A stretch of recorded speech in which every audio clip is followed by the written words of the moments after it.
Assalamualaikum warahmatullahi wabarakatuh. Jadi kelompok kami di sini ingin membahas mengenai memahami konsep akuntansi komersial dan fiskal. Tujuan pembelajaran yang pertama memahami perbedaan akuntansi komersial dan fiskal, yang kedua menjelaskan prinsip-prinsip akuntansi fiskal sesuai peraturan perpajakan. Yang pertama, definisi akuntansi pajak. Menurut Sumarsan tahun 2017, akuntansi adalah seni untuk mengumpulkan, mencatat, dan menyajikan informasi keuangan untuk pengambilan keputusan.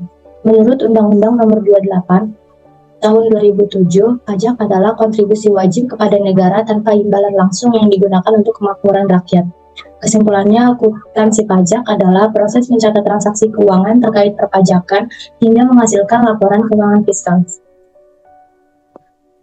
Definisi lain dari akuntansi komersial adalah sistem yang dirancang untuk menyediakan informasi keuangan yang dapat dipercaya, relevan, dan andal. Prinsip akuntansi komersial ini berdasarkan pernyataan standar akuntansi keuangan atau PSAK yang mengacu pada standar internasional seperti IFRS. Laporan ini meliputi neraca, laporan laba rugi arus kas, laporan perubahan ekuitas, dan catatan atas laporan keuangan.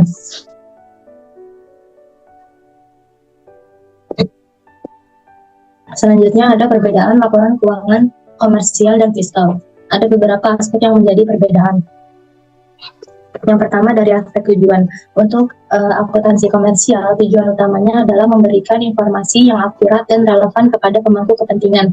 Informasi ini digunakan untuk pengambilan keputusan ekonomi oleh berbagai pihak seperti manajemen perusahaan, investor, kreditor, dan pihak eksternal lainnya. Kalau untuk akuntansi fiskal, tujuan utamanya adalah untuk menghitung kewajiban pajak terutang sesuai dengan peraturan perpajakan yang berlaku. Laporan ini tidak bertujuan untuk memberikan gambaran ekonomi yang akurat, melainkan memastikan bahwa perusahaan patuh terhadap hukum perpajakan dan membayar pajak sesuai ketentuan yang ditetapkan. Fokus utamanya adalah kepentingan fiskus atau otoritas pajak seperti Direktorat Jenderal Pajak. Yang kedua, ada perbedaan dari dasar penyusutan atau akuntansi untuk menghitung penyusutannya. Kalau untuk akuntansi komersial, disusun berdasarkan PSAK yang berlaku di Indonesia dan mengacu pada IFRS sebagai standar internasional. Di PSAK memastikan bahwa laporan keuangan itu disusun dengan prinsip yang transparan, akuntabel, dan sesuai dengan praktik akuntansi global.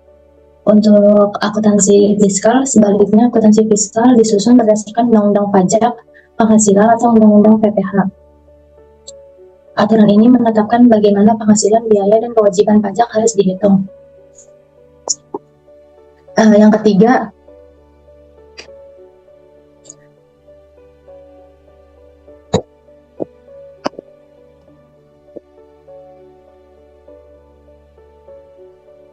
untuk laporan fokusnya, kalau untuk laporan komersial itu semua laporan keuangan dari laba rugi, arus kas, perubahan ekuitas, dan lain-lain. Kalau untuk laporan fiskal, itu hanya laporan laba rugi yang disesuaikan untuk pajak saja.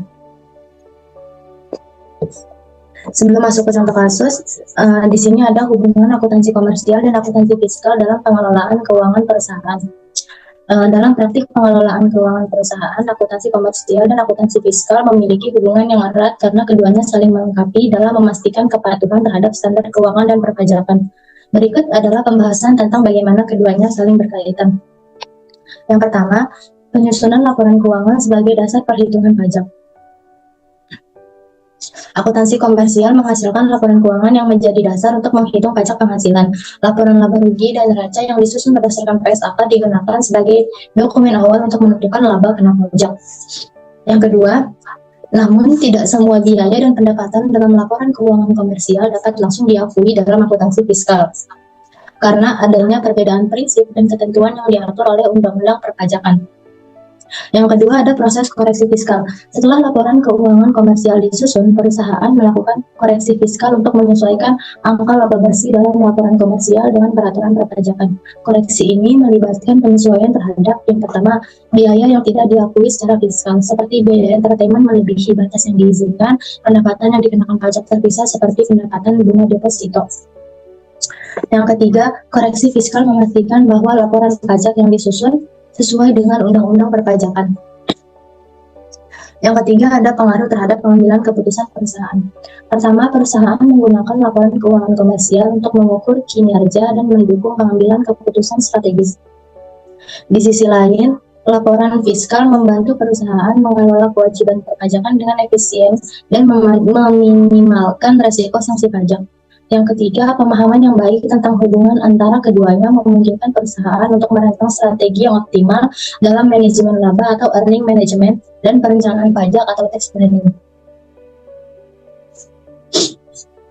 Yang keempat ada rekonsiliasi data akuntansi komersial dan fiskal. Untuk mempermudah audit dan pelaporan, perusahaan perlu melakukan rekonsiliasi antara data akuntansi komersial dan fiskal. Rekonsiliasi ini melibatkan identifikasi perbedaan permanen. Contohnya, denda pajak tidak boleh menjadi pengurang dalam fiskal dan perbedaan temporer, seperti penyusutan aset yang memiliki metode berbeda dalam komersial dan fiskal. Di mana dalam fiskal itu kan hanya metode garis lurus saja yang digunakan. Selanjutnya, dokumen rekonsiliasi menjadi alat penting untuk memastikan transparansi dalam pelaporan pajak. Hubungan yang kelima yaitu kepatuhan dan pengendalian internal. Perusahaan harus memastikan bahwa laporan keuangan komersial dan fiskal disusun dengan kepatuhan terhadap standar akuntansi dan peraturan perpajakan. Sistem pengendalian internal yang baik memungkinkan perusahaan untuk mengintegrasikan proses akuntansi komersial dan fiskal secara efektif. Pengawasan dan pelaporan yang tepat waktu juga membantu memitigasi risiko ketidaksesuaian yang dapat menyebabkan sanksi hukum.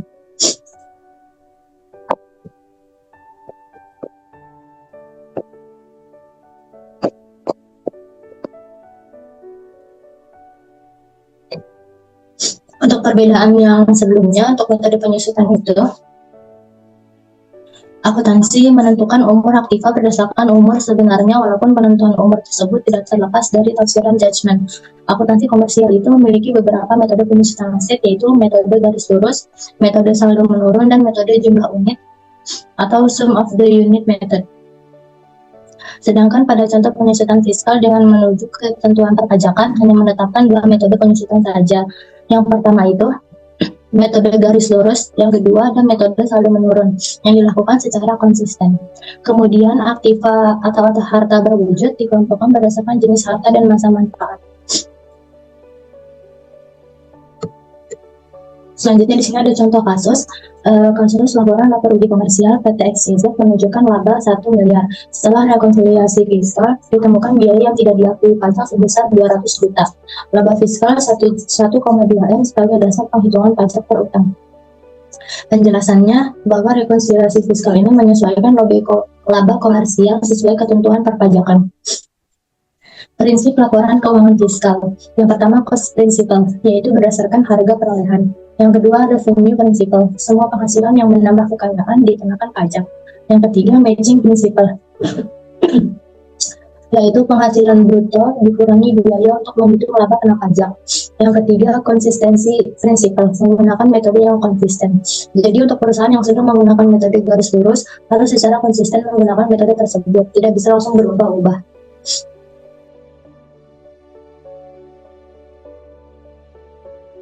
Kita akan memasuki slide selanjutnya.